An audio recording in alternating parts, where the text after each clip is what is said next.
Austin is #1. Great news. All right, so here is a quick update. Austin is #1 in the country for the most pent-up housing demand. So what does that mean? So I wanted to dig into it a little bit more to kind of show you why Austin has the most pent-up housing demand. So there's a lot of folks out there that want to buy homes that have pressed the pause button. So let's dig in a little bit. All right, right here, as you can see in yellow, from 2024 until halfway through this year, and I'm projecting the rest of this year from basically August through December. But yellow shows the actual number of homes that have sold in the Austin area. So what I've done here in the red, on average, about 1,400 additional homes have been sold every year from 2014 through 2019. 2019 being our last normal year in the real estate market. 2020 is when COVID happened, and things have been a little topsy-turvy since. So 1,400 homes. So I'm taking that 1,400 home projection and taking it from 2020 through the end of this year. So as you can see in the red, this is where we should be. So right now, if we were to just stick on Austin's normal trend of number of homes sold, we should have a lot more homes sold the last 3 years than we actually have. So interest rates, the way the market went up so fast in 2021, that really kind of freaks some people out. People push the pause button quite a bit. So that's where we should be. So what we're looking at, so these are the number of homes that have sold. So let's say on average, every year, about 30,000 homes in the Austin MSA sell. That's average. So we have taken the last couple of years where a lot of those people have been like, hold on. We don't want to do that. So what's happened is we have pent-up demand. So actually the number of people who have not bought a home that normally would have over the last couple of years comes out to about 30,000 people. So if 30,000 people buy every year and we have 30,000 additional people out there waiting, what does that mean? Well, I think that means at some point, now maybe all the additional 30,000 people, maybe they've given up and they just won't buy. But there's a huge percentage of them that are just chomping at the bit wanting to buy. I talk to people every day that want to buy that have pressed the pause button.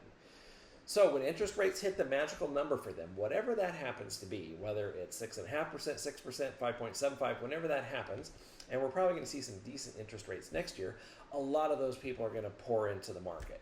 So what happens when all these people pour into the market? We have a really nice, healthy supply of homes on the market right now. Those things could get snapped up in the first couple of months of whenever things change a little bit. And then all of a sudden the old supply and demand is going to kick in. And then what happens when that kicks in? Well, if there's less supply and more demand, that means house prices are going to rise again. So we are all certainly anticipating a rise in home prices within the next year or two.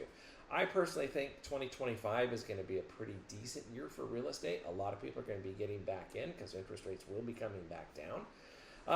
So that crazy supply and demand thing could hit us at some point in 2025, or it could be a 2026. Hard to say. So we'll see how things go with that. And one other thing I wanted to kind of discuss, because I've heard some people talking about like, oh my gosh, I saw on the news that Austin's population is down for the first time in a long time. People are leaving the Austin area. Well, that's really not true. Those are some really great headlines, some sound bites, stuff for the TV news channels and blogs, Facebook posts, all that kind of stuff. It sounds exciting. It gets people to watch and look at things, but it is really not true.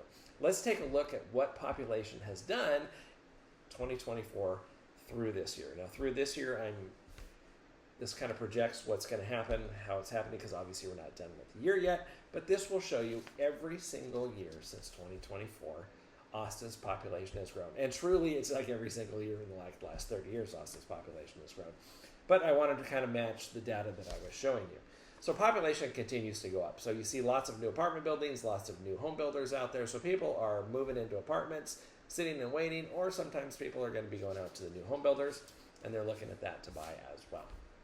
So lots of fun things are going to be happening in the Austin market in the next couple of years. So I would really suggest sitting down, talking with your agent about what's the best strategy for me. Is the strategy right for me to buy now? Should I wait a few months? Should I wait a few years? Where are you at? Because everybody's situation is different. And the best thing you can do is not pay attention to the media. Sit down and talk with an experienced agent and put together the game plan for what you want to do, whether it's buying or selling. Any questions, please feel free to reach out. I would be happy to chat with you. Thanks.